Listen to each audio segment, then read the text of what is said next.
Naga jirisa naga. Keessanii nagaa. Naga. Jirtu. Fayyaa. Mee eenyu isin naa jennu? Ana abbaa guyyoodhaan diidi guyyoo. Diida guyyoo.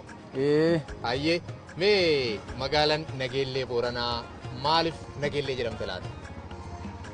Magaalaan Nageellee Booranaa Booran yoodhani warri gadaan bulu. Laftana malee gadaan xumuramuu hin dandeenye. Akka gumeel dallo. Akka keellaatti sababaadhaan kan diidi gobba. Akka qaallichi nuura. Akka ardooti.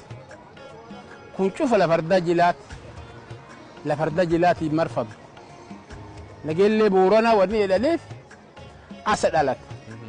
As guddate. Booranni warri gadaan bulu.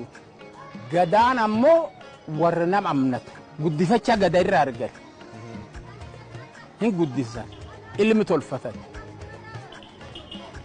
Laftana gaafii siin jaaramte Nageellee Booranaa ganna 19 artaas gaman diidi gobba kana yaa Booranaa yaa Liiban jaldeessa jedhani sidaamtii as dhuftee haati.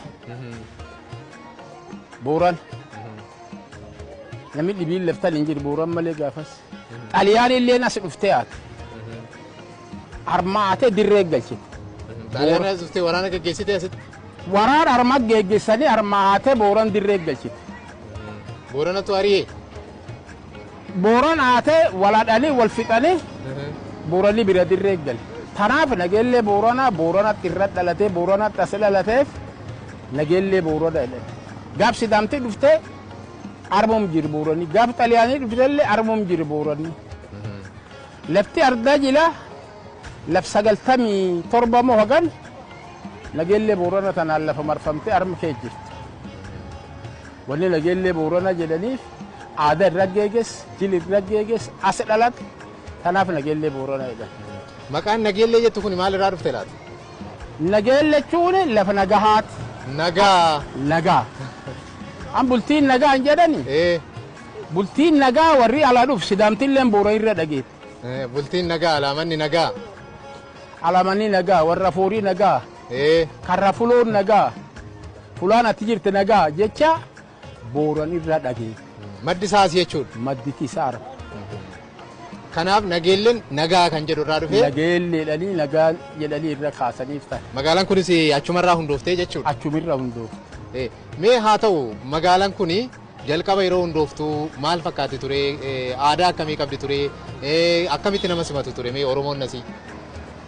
Oromoon asii jirtu Boorana. Booranni bineensallee hojiin qaayee warraa galiin maxas. Waliin jiraata nama dhiisi. Sabab sablammiin gochii Oromoo gochii dhibiin haga Nageellee Booranaa kee jirtan malee gar dhibiin jirti. Yoo Finfinnee jiraatte malee. Sabab sablammii haammattaniituma wajjin jiraattu jechuudha? Waliin jiraan. Uttumallee ammallee yoo sila sabab sablammii deemtanii gaafattanii akkamii namni laftaan jiru yoo jettani sabab sablammiitti isanti bu'uuyi. Abbaa ofii mirra nam dhaattu namni mu wayyee Booranni mammaasii tokko. Nam cuf hajaalati nam cuf hawaliin bul nam cufaaf haos nam cufaaf hadhos nam akkasiiti. Kana fakkaata seenaan magaalaa Nageellee Booranaa? Kana fakkaata. Ayyee guddaa ulfaadhaa turtiin waliin taasistaniif. Ulfaadhaa sanillee galatooma.